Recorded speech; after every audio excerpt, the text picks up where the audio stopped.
邪法，残害同门，罪不容诛。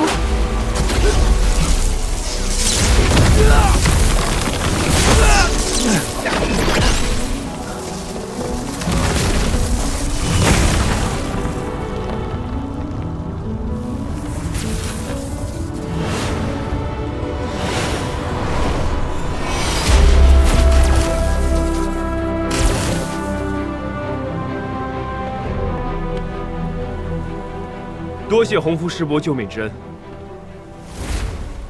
怎么回事？是吴师叔发现星夜的与魔道之人见面，被他追杀，意图灭口。弟子碰巧撞见，本想护送吴师叔回洞府疗伤，却没想到还是被这奸人所趁。邪魔外道，我绝不轻饶他。吴师叔留下最后的话，是让弟子向掌门报信，说魔道在棋牌中安插了奸细，而且灵首山非常可疑。果然是他，汉道友。此事体大，不是你一个筑基期弟子可以介入的。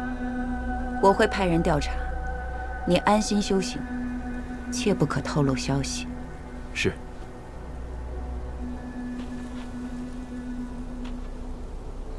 没想到，几年不见，你不但拜入化元师弟门下，还成功筑基了。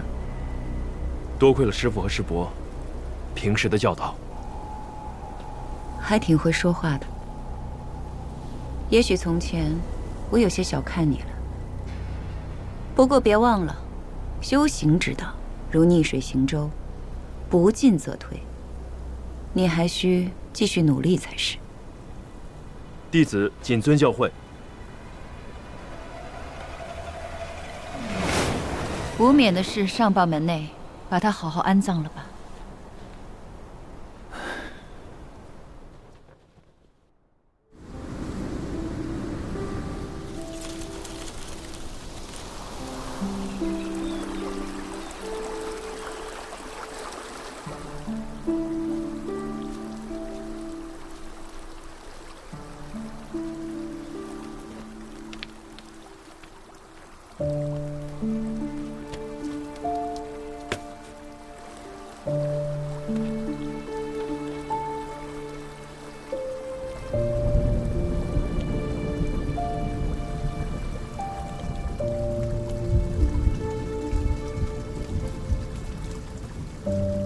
吴师叔，这还是上次给您做艾灸剩下的半截。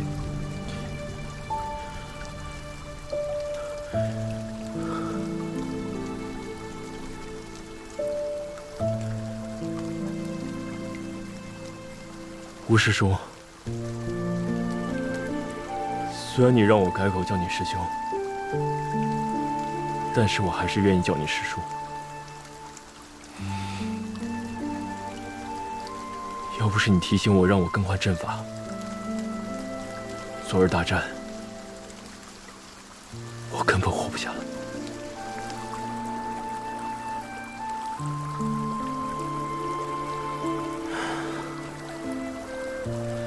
你看，这儿离我的洞府很近，风景也好。这有你喜欢看的风景，有你喜欢的溪流，还有你常常坐着的石头。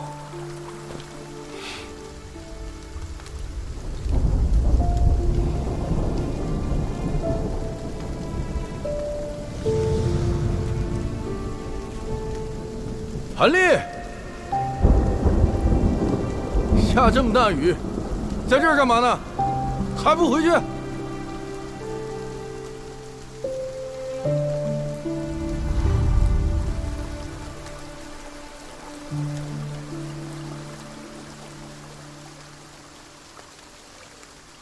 从现在起，你可以叫我吴师叔。欢迎你加入黄蒙国。不管你日后能否筑基成功，但这颗筑基丹务必要保存好。你这穷小子，去百济堂多领些任务，就说我让你去的。你现在灵气还是太薄了，把灵气输送到脚上，再试一次。你灵根虽差，但贵在勤勉，假以时日，定会有所成的。吴师叔，你是真心对我好的人。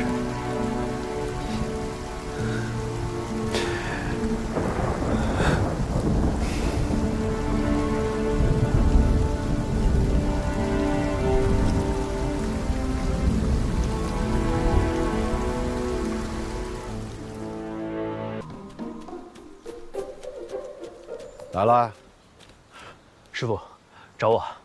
就等你了。赶紧站好。有这么个事儿啊。燕家堡的少堡主燕如烟马上就要成婚了，啊，这不，燕家堡主送来喜帖，各门派都要派人前去参加喜宴。你们鸿福师伯呢，派的是轩儿前往。现在还有1个名额，你们看看，谁愿意去啊？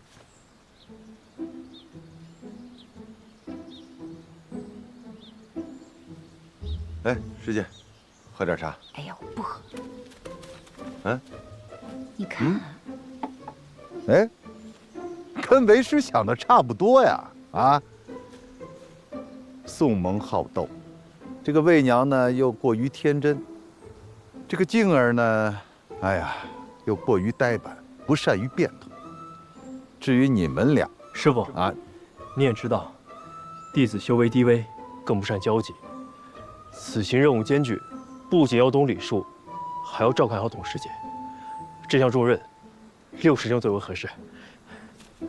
还，回来！谁让你回去了啊？你刚才说的就不对。轩儿比你晚筑基，按规矩，他应该管你叫师兄啊。还有，我看平时也就你们2个跟轩儿能说得上话，啊，所以师姐，你来定。你让我选啊？你来定吧。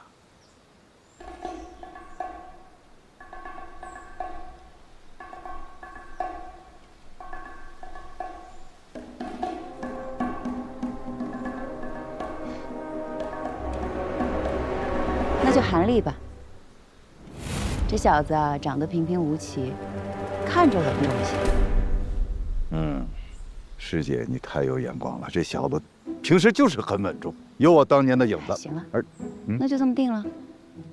定了啊。要没什么事儿，我们先回去吧。走，轩儿，礼物我们各自准备啊。好。那个韩丽，礼物啊，赶紧准备。师姐，我送你。不用了。哎呀，没事，顺路了吧。韩师弟，保护轩儿师妹，责任重大。哎呀，走了。对了，准备点体面的礼物。真啰嗦。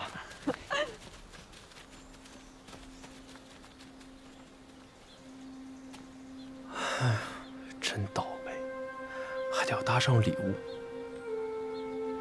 不行，我得跟师傅讨点好处去。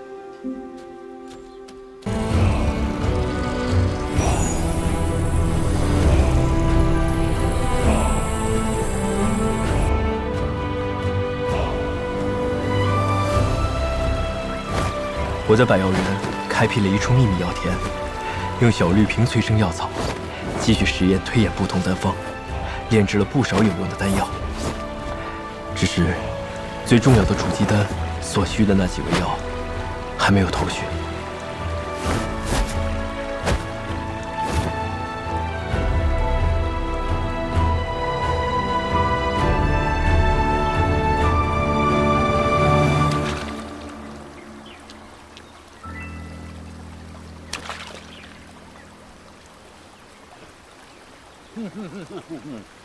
这血色禁地每回开放之前呢，这旗派都会选定一个地方，要搞一个会盟啊。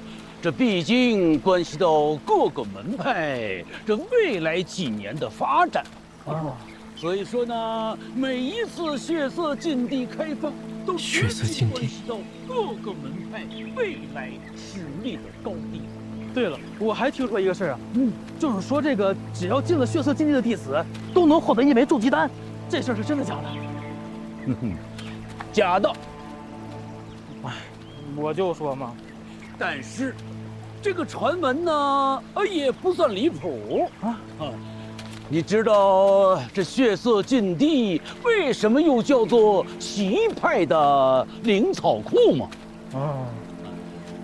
因为此地生产着各种珍贵的灵草，在整个越国也只有那里，才有试炼筑基丹的原料。怪不得在市面上没见过那几味药。一次试炼，族谱里的弟子都要抢着去了吗？非也，血色禁地进去并不难，难的是如何出来。禁地是九死一生，你知道往年参加试炼的弟子存活率有多少吗？不到半数。这么危险？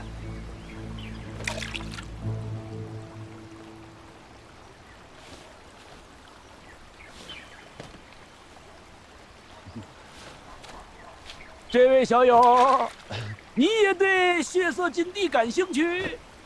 啊？什么呀？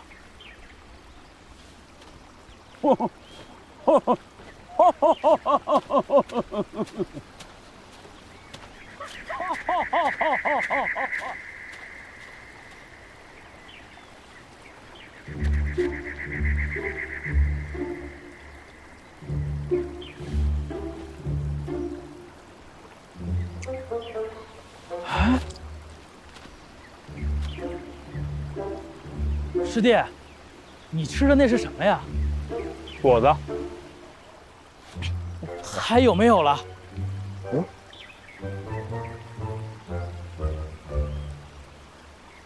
正好，还剩一个。哎，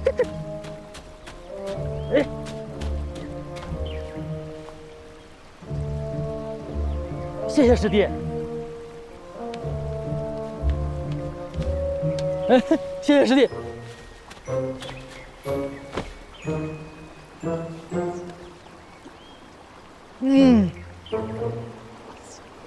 师兄，刚刚那人谁啊？他你都不知道？向之礼向师兄，谷内年龄最大的炼气七修士，去了好几次血色禁地，还都活着回来了，就是还没筑基呢，也是奇怪。这老头真笨，天天就是要赏乐。门派打得好算盘呀，需要丹药，就逼着我们这些炼气弟子拿命去换。你们说，那老头是不是诚心吓唬人？一把年纪了还没筑基，他肯定最着急去血色禁地博筑基丹了。明明想去，又怕年轻人抢他名额，就来吓唬我们。不过，他万一说的是真的，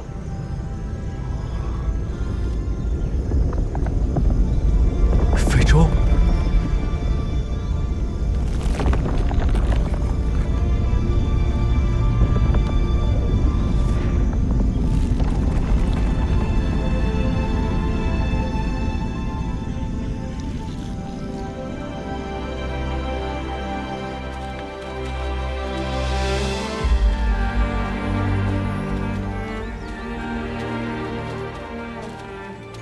诸位长老远道而来，周某有礼了。我已在前机堂内摆下花果茶点，请诸位随我来吧。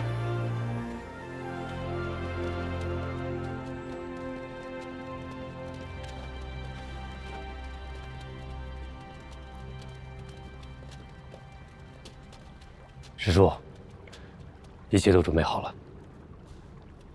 你先下去吧。是。来吃，尝尝。尝尝这糕点，这好吃。这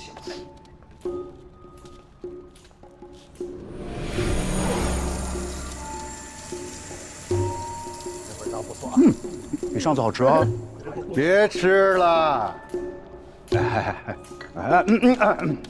是，这都没吃饱呢。禁地开放在即，按规矩呢，由我们黄风谷保存并使用的岳阳宝珠，是时候移交给下一派偃月宗了。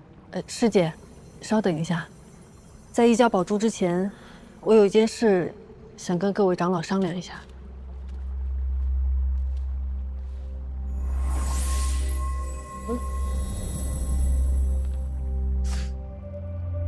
这不是筑基丹吗？质量差了点儿。哎，我这个好点儿。这2颗筑基丹应该是不同批次炼制而成。没错，蒲云子手上这颗是20年的禁地材料制成的。那我这个呢？这颗是近期的禁地材料制成的。虽然都是筑基丹，但是两者的品质相差甚远。相信各位长老也有所察觉，禁地中灵草的数量、质量大不如从前。所以，我代表偃月宗在此提议，此次禁地执行后，将提前进入禁地封闭期，将禁地封禁60年。什么？60年？这太长了吧？这太久了。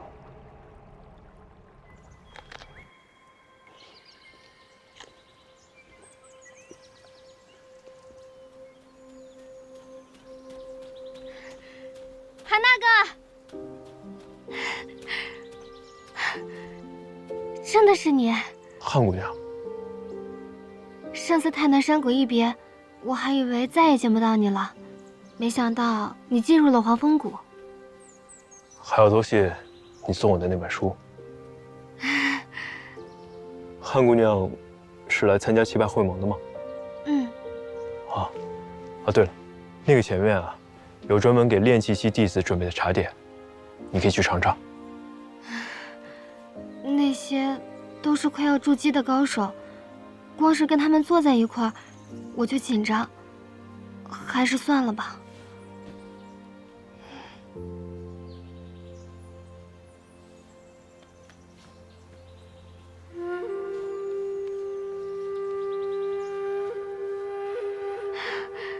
谢谢韩大哥。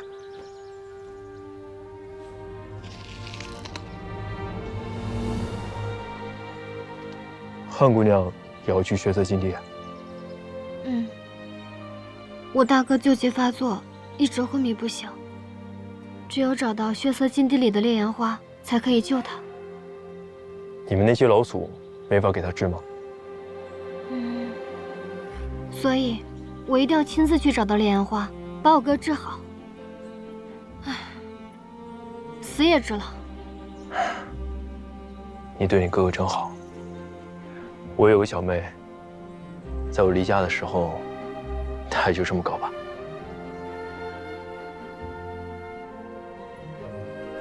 禁地中灵草珍贵，就算5年开启一次，采到的筑基丹原材尚且不够，改成一甲子，那缺的筑基丹怎么补？可不是嘛！就是你们偃月宗家大业大，那自然是备了不少筑基丹。可是我们这几派可不行啊，多少弟子排队等着呢。就是啊，怎么办？筑基丹之所以重要，也是为了小辈考虑。每次禁地一开，折损的炼气修士几乎近半，这些弟子的性命，诸位长老就不放在眼里了吧？天道有常，不为尧存，不为桀亡，这心里的慈悲，难道能大过天道？小小的筑基丹，搬上天道了，不至于，不至于。这看样子，你们黄风谷也是站在偃月宗那边的。这世上的天材地宝本就有限，有多少的灵草需要经过100年甚至1000年才能成材？近几年各派的弟子剧增，而灵草却是摘一颗少一颗。正是，现在的所作所为无异于杀鸡取卵。况且，我听说魔道6宗又有异动，我们更应该避免伤亡，否则他们攻打进来。魔道？几百年了，年年都说有魔道，可除了我们这几个老家伙，又有谁真见过？是啊。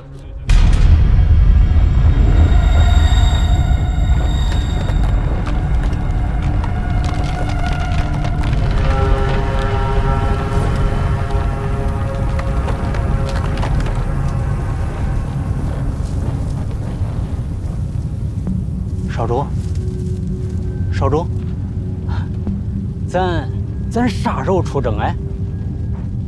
别总着急啊，这越国旗派里边乱马七糟一锅粥，咱虎了吧唧就这么上了，得折多少人？少主恕罪啊，但是恁姑半个月头里都已经进军讲过了，若是被他抢了先，少主的处境恐怕得更加的不得劲呐。那就是，我姑这人确实虎，但我比较善用巧劲儿，也借这机会给我爹瞅明白了，这鬼灵门以后得给谁。那恁想咋着呀？一动别动，一动不动。少主，不可越过来噻。指定得去啊！咱仨人够了。都咱3个，大军不去了。讲话，这血色禁地也快开门了，是时候让这帮旗派大傻子们忙活起来了。再一个啊，你们俩到那边之后，能把嘴闭上就闭上，人那边说话不这味儿。中。那就是。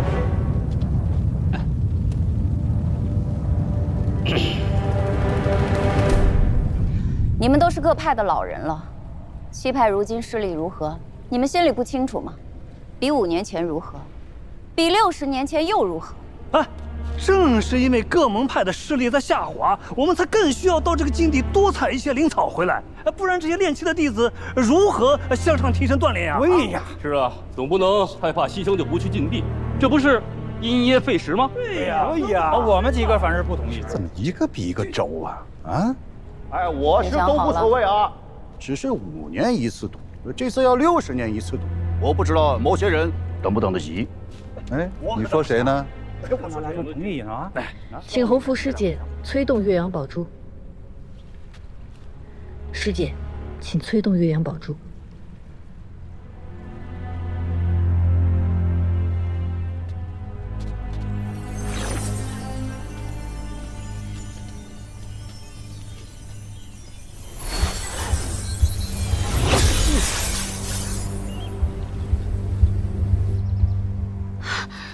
那是什么？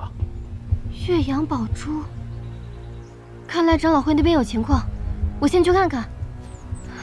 潘姑娘，一定要从禁地平安回来。嗯，再见。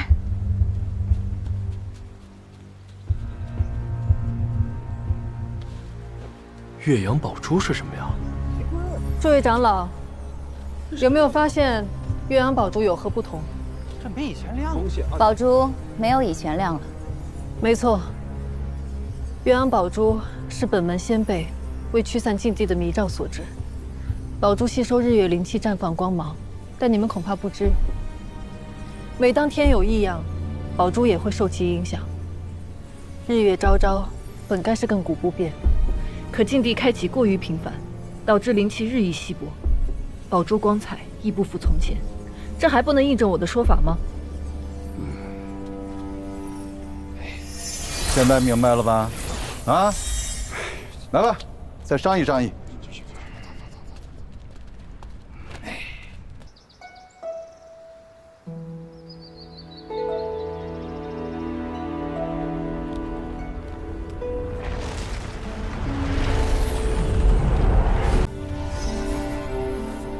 这是今天最后一位通过测试的修仙者。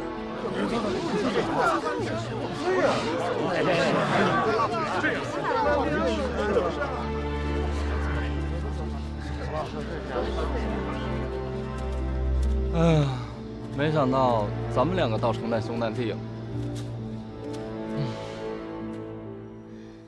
大家也不用气馁，这不是还有天舞台的比武吗？比武，比武就能通过了？即使是比武，我等散修和那些从小就泡在灵药罐子里长大的世家子弟比，又有何优势？难道咱们这些散修注定要被这些世家弟子欺压吗？我咽不下这口气呀！怎么说来说去都是这些话？其实也并非全无办法。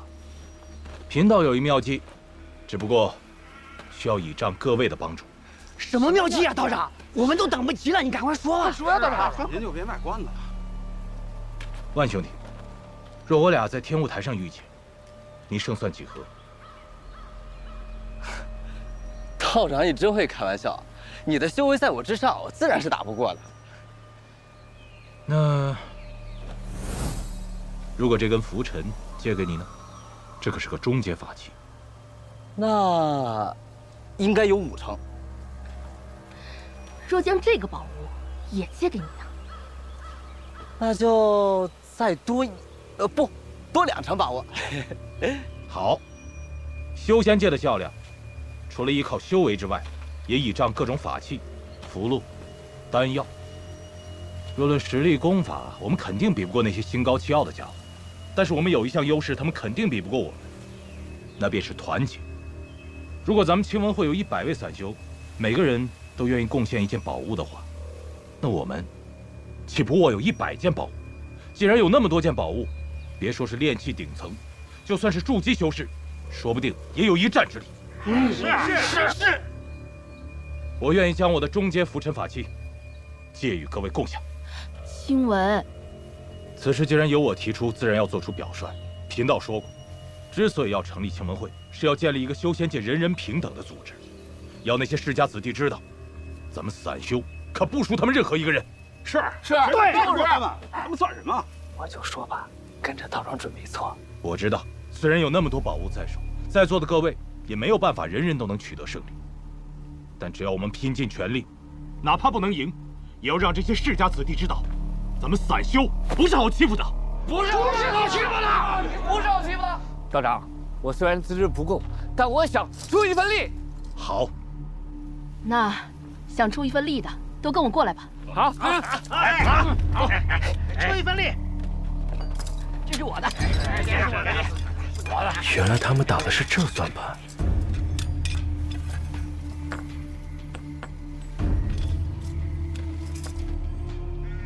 韩兄弟，可否愿意出力？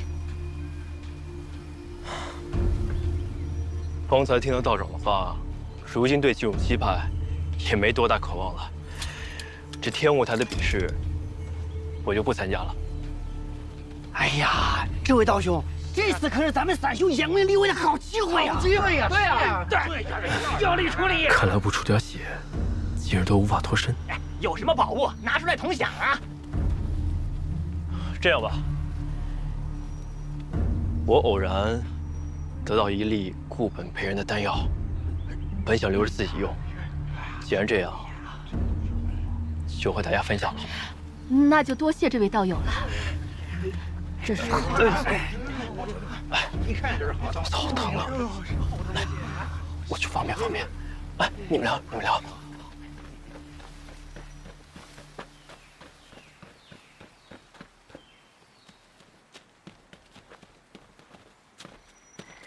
哎，韩兄，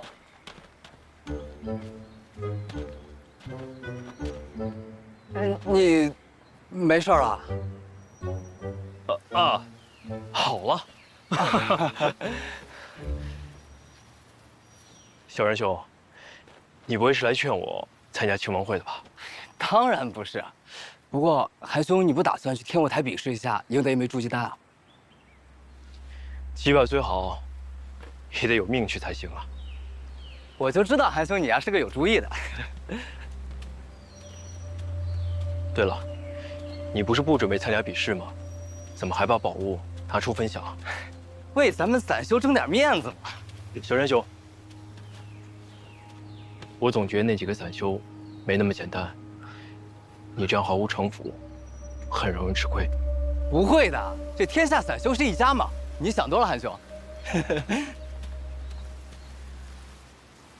算上之前攒的，咱们已经有了38件法器。请问，不如带着这些法器远走高飞，岂不是更好？不行，海南小会的禁制要天舞台比试后才会解除，咱们现在没法离开。若是那些散修主动把宝物交出来，那是最好；若是不肯的话，道长放心，若是不肯，我第一个。对，饶不了他们。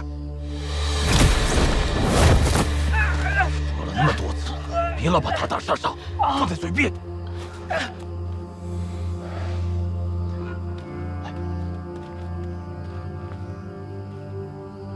是道长，下去。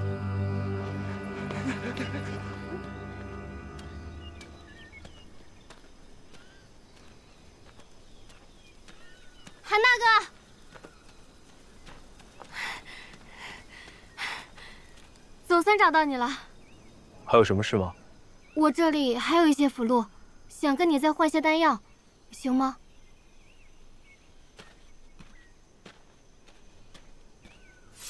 我这里有聚力符、寒冰符，这些是攻击型的，这些是防御型的。这个金刚符可厉害了，它可以抵御炼气10层修士的全力一击。这个呢？这个是雷火符，它可以同时发出雷与火的攻击。你看，要不我再跟你换2张新的？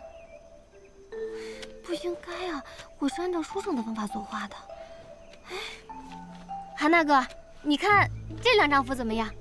我保证质量绝对没有问题。这2个，韩姑娘，你急需丹药做什么？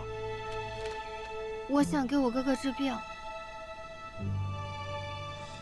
抱歉啊，你的这些符箓呢，对我而言用处都不大。不过呢，如果你有制符的丹砂和符纸，我倒是可以考虑。你想学制符？那这个你一定用得上。这个是金竹笔，笔尖由2级妖兽尾毛所制，笔杆则是用乌铁和金晶混合而成，是由筑基期修士使用炼气秘法精炼铸就。这可是绘制符箓的不二法器。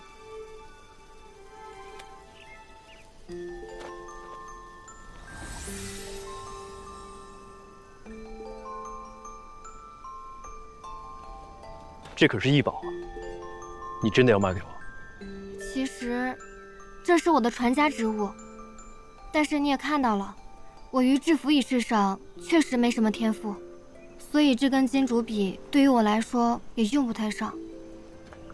开价多少？2瓶丹药，如何？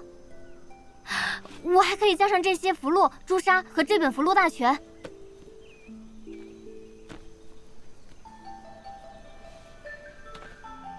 成交。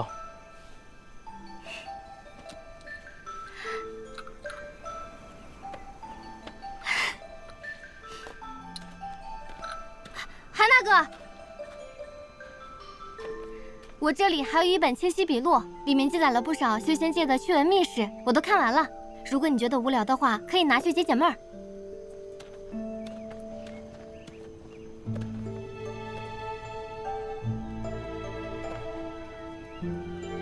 我正想多了解一些，谢了。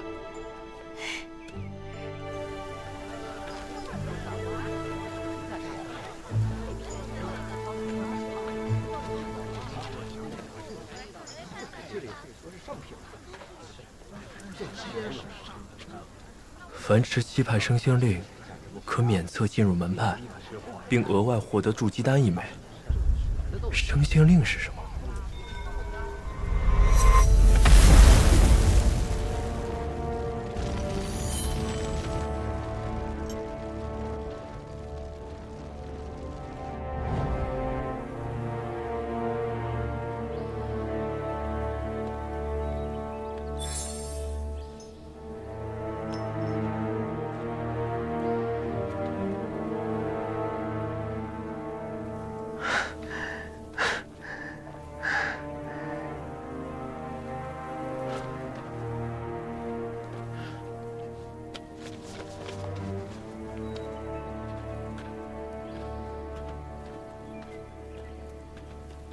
韩兄，走一天舞台看看。我听说啊，这次天舞台比武为了吸引参赛选手呢，各大门派都拿出了不少的奖励。这第1名除了有筑基丹，还有不少的这个灵石，还有功法。小仁兄，我得到了一本书，上面有不少的修仙译文，也不知真假，想不想一起看看？行啊。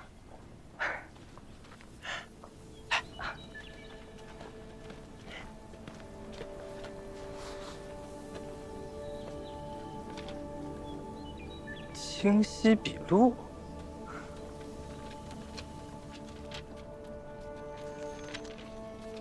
哎，这是什么？这个看着好像是哪个门派的令牌吧？这不是令牌吧？你看这上面的字。升仙令。升仙令是什么东西啊？升仙令是……我听说啊，升仙令呢，就是你只要有了升仙令，就不用武斗，也不用测灵根，可以直接进入棋派。哎，有这说法吗？瞎说！那要是这样的话，大家都抢这个升仙令得了呗，谁还来这天舞台拼命？也是，无稽之谈。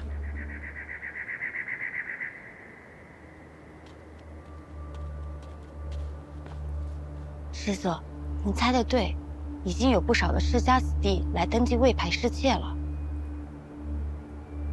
这庆文会倒是一刻也没闲着，连考核会上都敢下手。那咱们现在该怎么办？果然那些散修出事和他们脱不了干系，还想嫁祸给世家子弟。天雾台比武之后，就将他们拿下吧。是。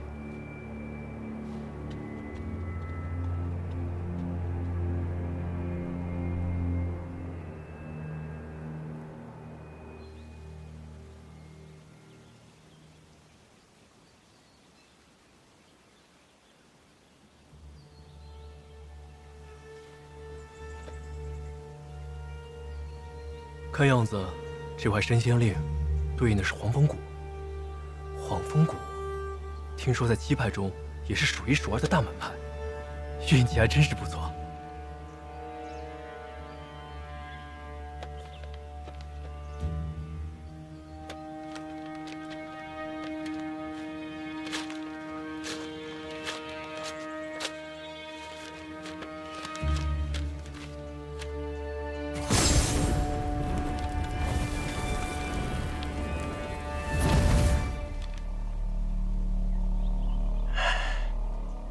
总算万无一失了。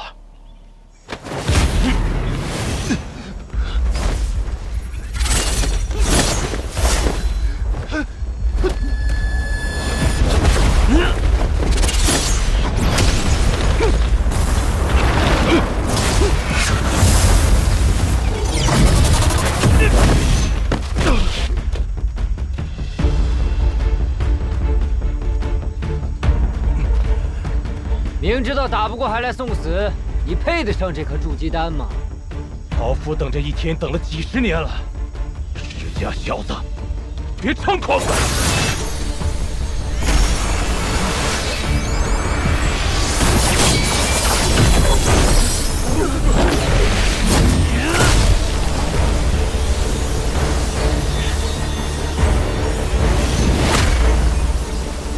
这天文什么来路啊？怎么身上宝贝这么多？陆兄不会要输了吧？不会的，他就快赢了。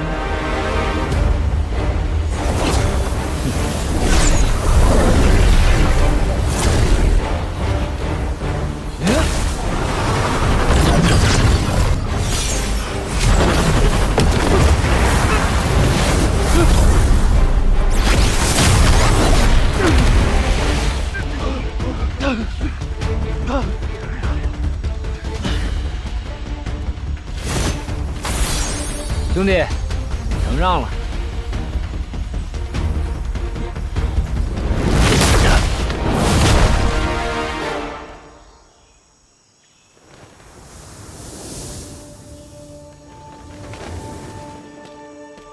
既是比武，点到为止即可。他既已认输，何故要伤人性命？师祖恕罪，小人没注意到他已经认输。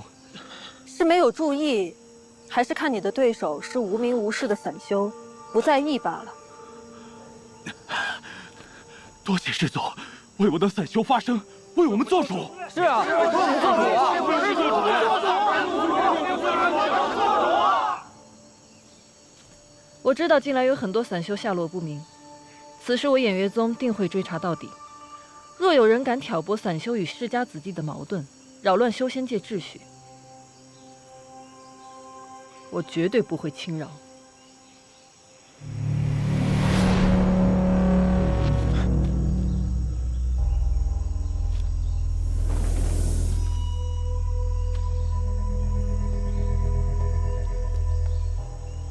陆明远上，得筑基丹一枚。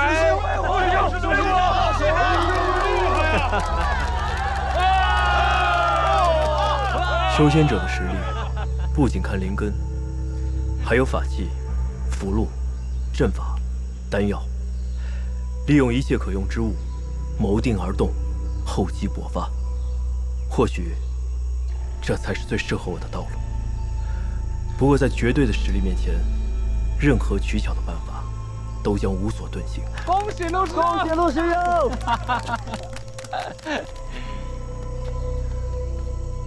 他似乎进的也是黄风谷吧？还真是冤家路窄呀。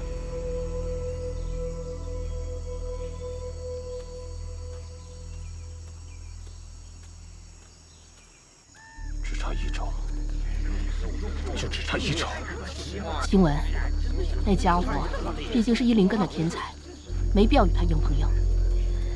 这次不行，下次我们再努力嘛。下次哪有那么多下次？我不都跟你说了，天下散修是一家，别往心里去啊！别说了，说得我心肝疼。哎，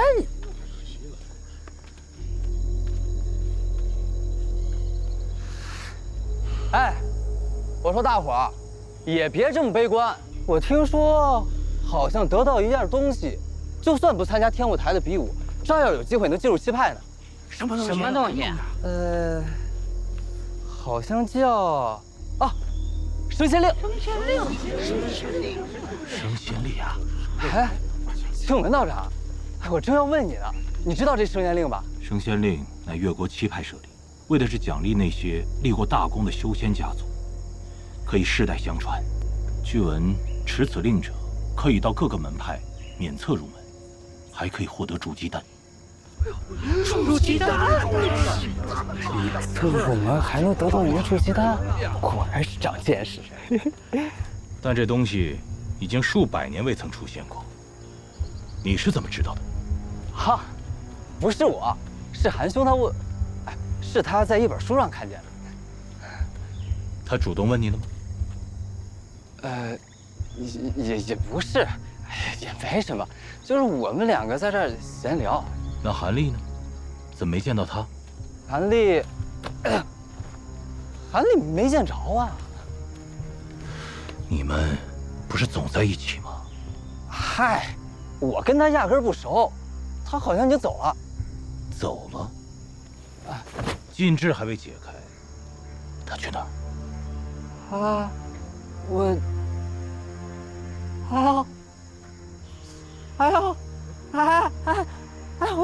我肚子疼，我去方便一下啊。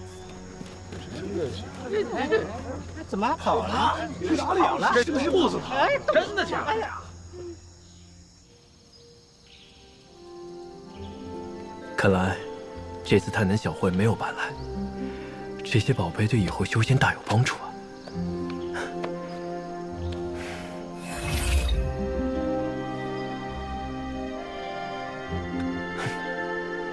伪灵根就伪灵根吧，有这升仙令就不着了。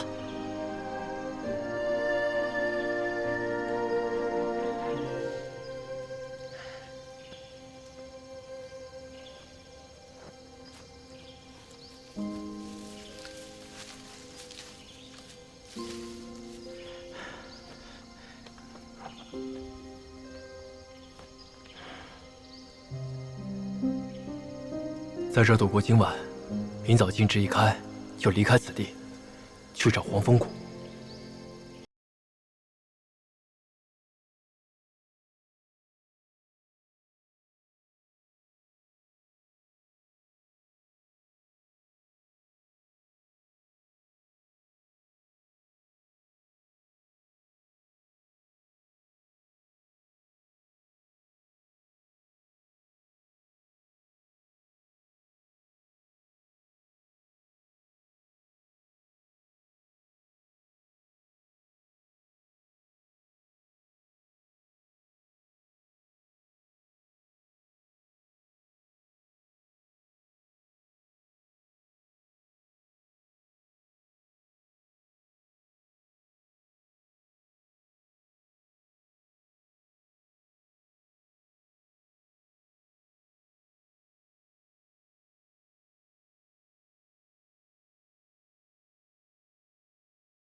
九师兄，你怎么了？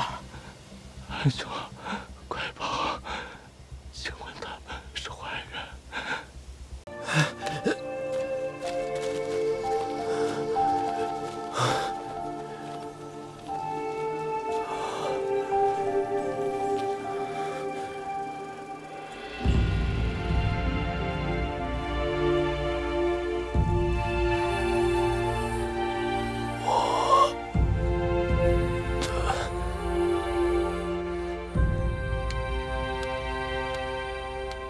傅英子，你还认得这副牌吗？臭显摆！今天不是你们新弟子入门吗？不去看看，还有心思在这打麻将？当然要看看，但是我们黄风谷的规矩，你也不是不知道啊。这几年一度的新弟子入门，你不得开些盘口，你不得活跃一下谷内的气氛？要得，要得，要得！所以你今天来对了。哦。第一局，马上开始。来，左边是单，啊，右边是双，买定离手。来年灵芝一株，我压单。我压单，我也压单。要双，嘿嘿，来，嘿嘿，省得你说我耍账。开吧。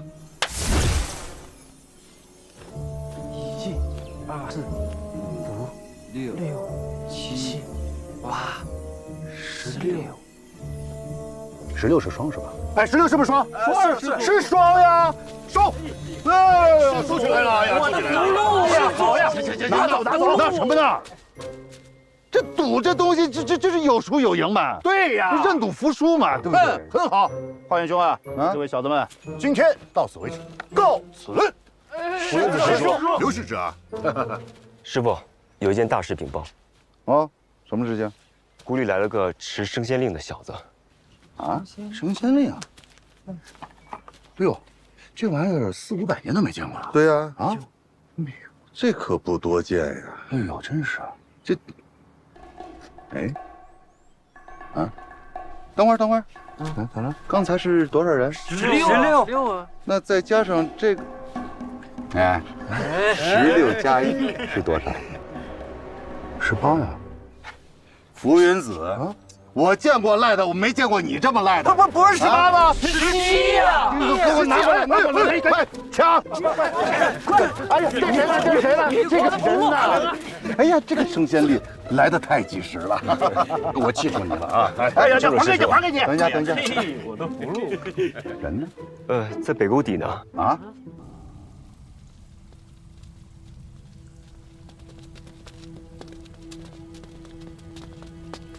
啊，是吧？天天的，天天都不厌。好。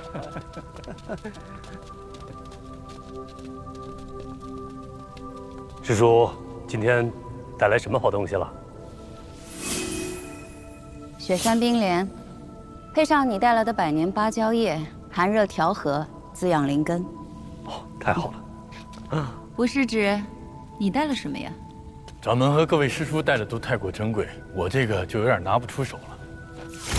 呀，这好东西！9天玄蝉，此物最是温和。哦，请。哎，喝什么茶呀？哎，品好茶。看我的，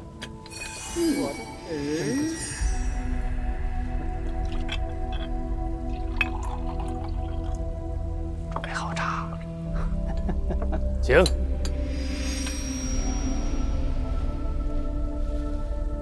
哟，喝着呢啊！哟，蹭茶的来了，快喝！怎么不烫死你呢？你个老财迷！谁说我蹭茶的？啊？看，哟，我带着东西来的。哦，百年灵草，这了不得，好眼光！哎，师姐，专门给你带的。各位，今天咱们黄风谷可是迎来了100年不遇的稀客呀！哦，来，我来看看什么？我是黄风谷筑基期弟子宋萌，这是我的六师弟武士，这是七师妹。这是他哪来的升仙令啊？正是。你叫什么？我叫韩立。他怎么在这儿？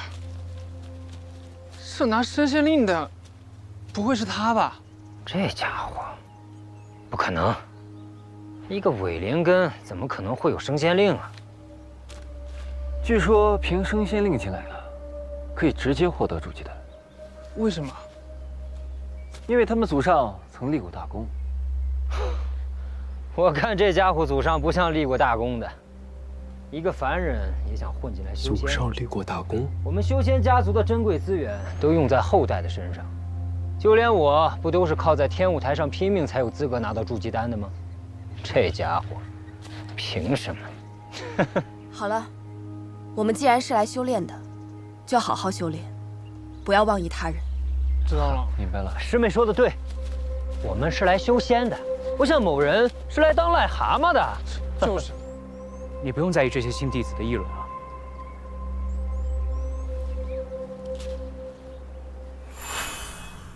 五行灵根占了4个，简直不能再差了。是啊，还是个伪灵根。是啊，哪位世家把升仙令用在了这些废料身上啊？可我怎么记得盟规第23条规定，凡持令拜山者，不论资质，也不问来路啊！啊？确实，我记得按规矩，还得给他一颗筑基丹。什么？筑基丹给他？太浪费了！那我那些弟子怎么办呢？哎，这防风国叔这伪灵根，他已经是赚大便宜了，还真要给他这筑基丹呀？该给还得给，嗯，不能因为一颗筑基丹坏了规矩。对，传出去让其他6大门派笑话。没错。师叔说的对啊，无论这个人资质如何，都应该招他入门，筑基丹也应该给他。不过，不过什么？筑基丹的配额每年都是提前分配好的，今年只是给太南小会的第1名准备了1颗。如果给了此人，那第1名可就没有了。没有就没有。我的意思是说呀，没有你可以暂时拿灵石补啊，反正他是第1名，来年肯定有他的名额啊。行，就这么定。就这么定了。吴师弟，去迎他入谷吧。是，掌门师兄。师姐，请。臭小子，刚才赌局的人情我可还掉了啊！走了，喝茶，喝茶，来。嗨，茶不挺香的吗？哎，佟掌门，我的茶呢？啊，请。来晚的没茶。茶一般啊。是好喝。还有，真的。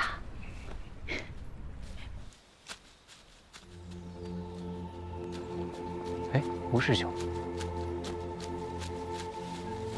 吴师兄，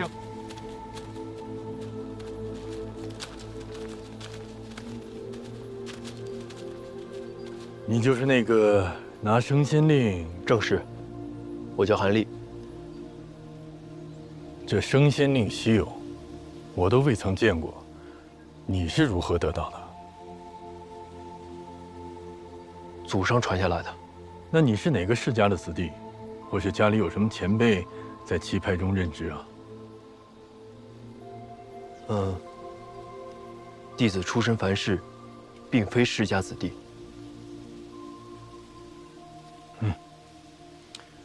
无妨，升仙令稀有，你能得到也说明与我黄风谷有缘。我姓吴，从现在起，你可以叫我吴师叔。啊！欢迎你加入黄风谷。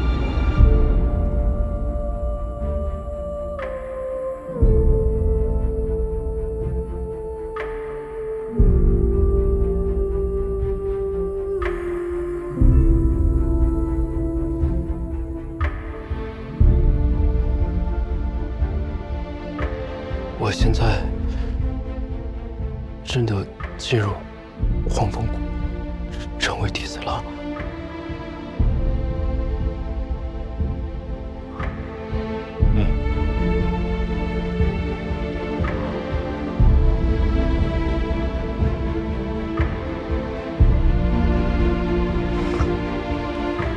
多谢吴师叔。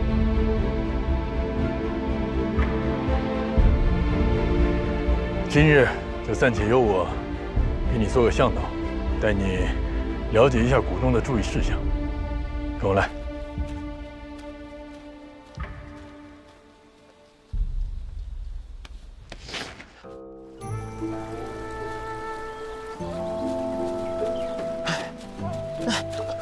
师叔，注意脚下。那是仙机殿，存放着一些基础功法和丹方，师傅临时便可借阅。平日我会在此任职。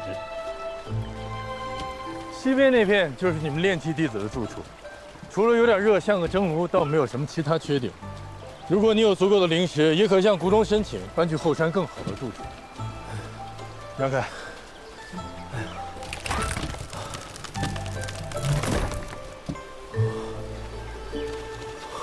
否则就要等你筑基成功，谢谢师叔，再开设自己的洞府了。谷中要花这么多灵石，我怎么才能挣这些灵石啊？可以去百济堂领取任务，赚取灵石。都哪些任务啊？像是照看谷中的灵禽异兽，或是去矿场监督采挖灵石，或是到传功阁指教入门弟子功法等等。任务不同，赚取灵石的数量也就不同。管百济堂的是叶师叔，他的性格有些古怪，你放机灵些。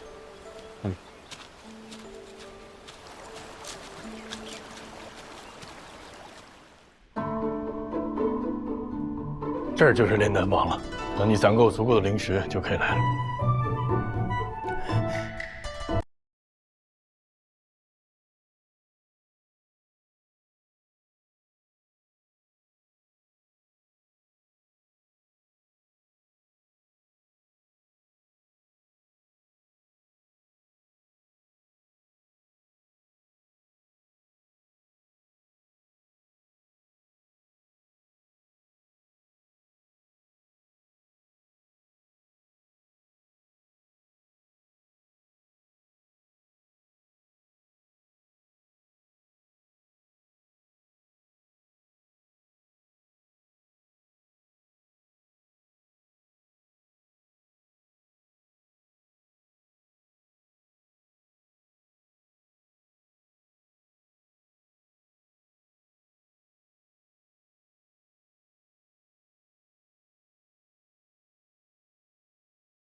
或者等我以后。好，只此一次啊，下不为例。走吧，走吧，走吧。谢师叔。哎，别动，我帮您把脖子上大包治好，值不值2个灵石？你还会医术？没听你说过呀。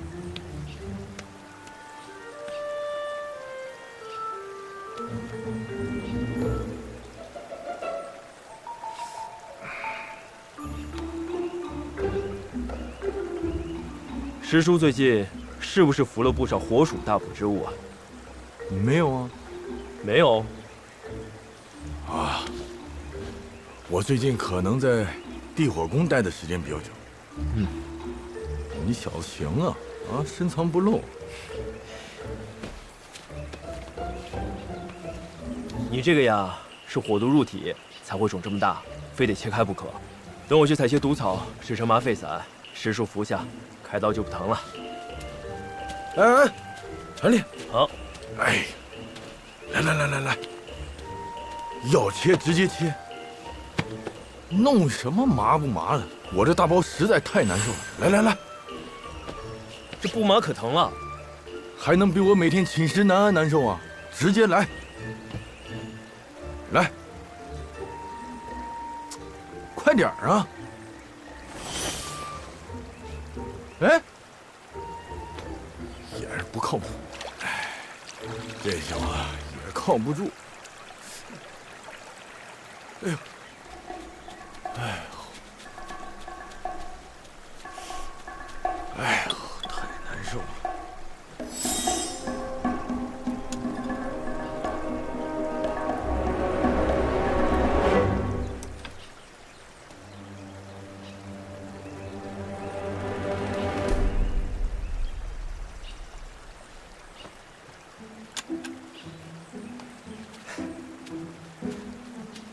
师叔，请吧。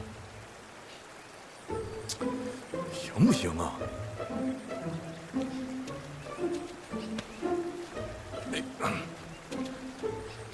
我告诉你小子，你要是给我弄坏了，我可饶不了你啊！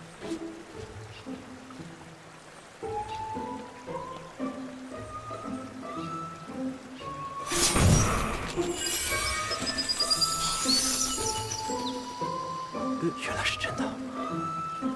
什么真的？古医书上说，患者头壁上忽生鸟雀，外国以皮膜，或如瘤状，或凸起成块，内作鸟雀之声，遇饥寒时即疼痛难忍。宜先以银刀割破其足，鸟雀则破口而出。哦，原来是火属性灵气盘踞成精了。来，我敷点药啊。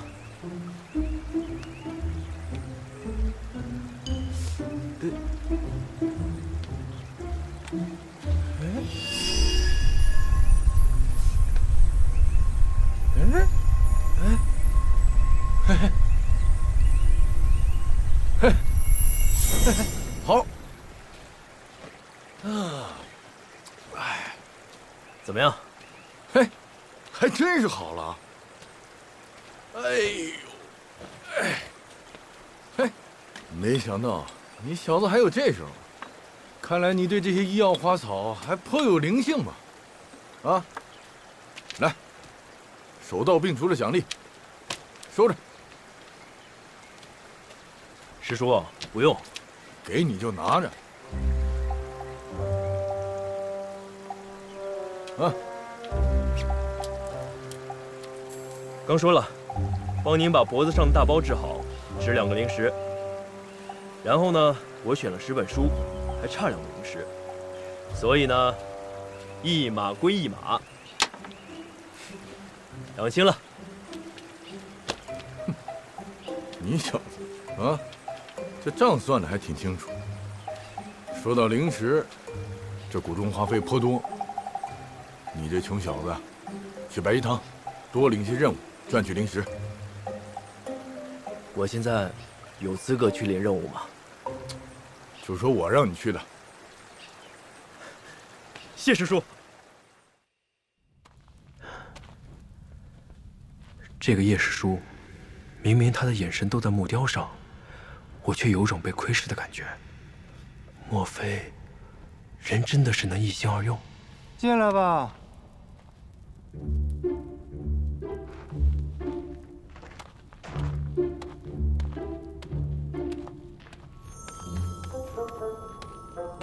见过叶师叔。来接任务啊？第一次自己一个人来，要不要我给你介绍一下啊？驯服灵兽，50灵石。这么多啊！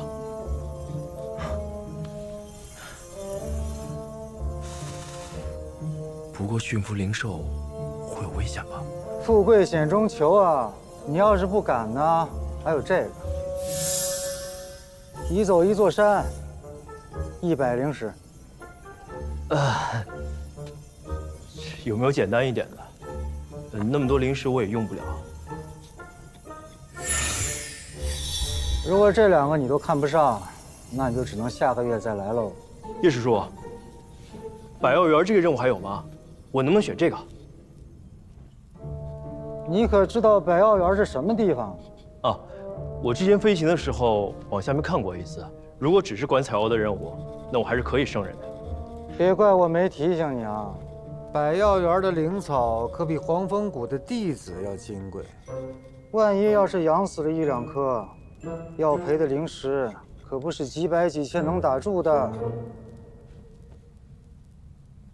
不相信我？弟子不才，还想试一试。哼，良言难劝，该死的鬼哦！拿灵石吧。啊？我来接任务，怎么还要给你灵石啊？按报酬分1成的介绍费呀，这是规矩。那其他任务呢？再说了，为了避免你毁坏灵草和赖账，接这个任务你还得押1000灵石作为保证金呢。没钱寸步难行啊！你一点灵石都没有，怎么在黄风谷立足啊？百药园。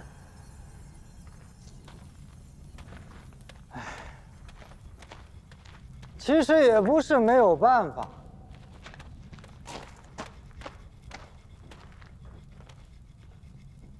叶师叔是愿意帮我一把？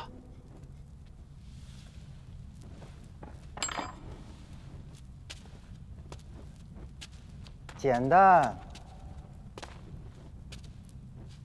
你不是有筑基丹吗？卖给我，你不单可以拥有一大笔灵石，我这儿还有更好的任务，随便你挑。叶师叔，这筑基丹你应该用不上吧？是帮谁要的？你问这个有什么用啊？你一个伪灵根，一生都与筑基无缘，我愿意用灵石来买，你应该谢谢我。正是这样，只要有1/1000的机会，晚辈就不想错过。200灵石，我再给你加50，你可别得寸进尺啊！这可是250灵石，以你的实力，根本护不住这颗筑基丹，你又何必死攥着不撒手呢？万一要是误了性命，那就得不偿失了。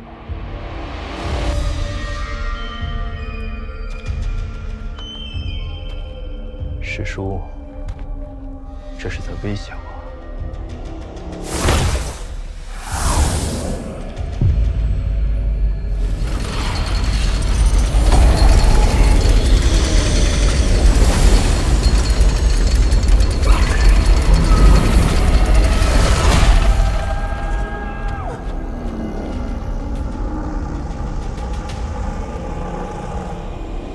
看来今天不拿出这个筑基丹，是出不去这个门了。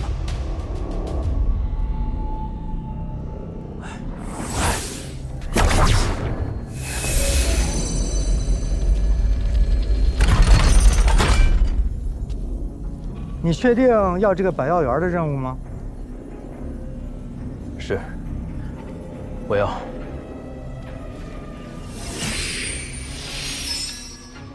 凭此令，找你的马师伯去吧。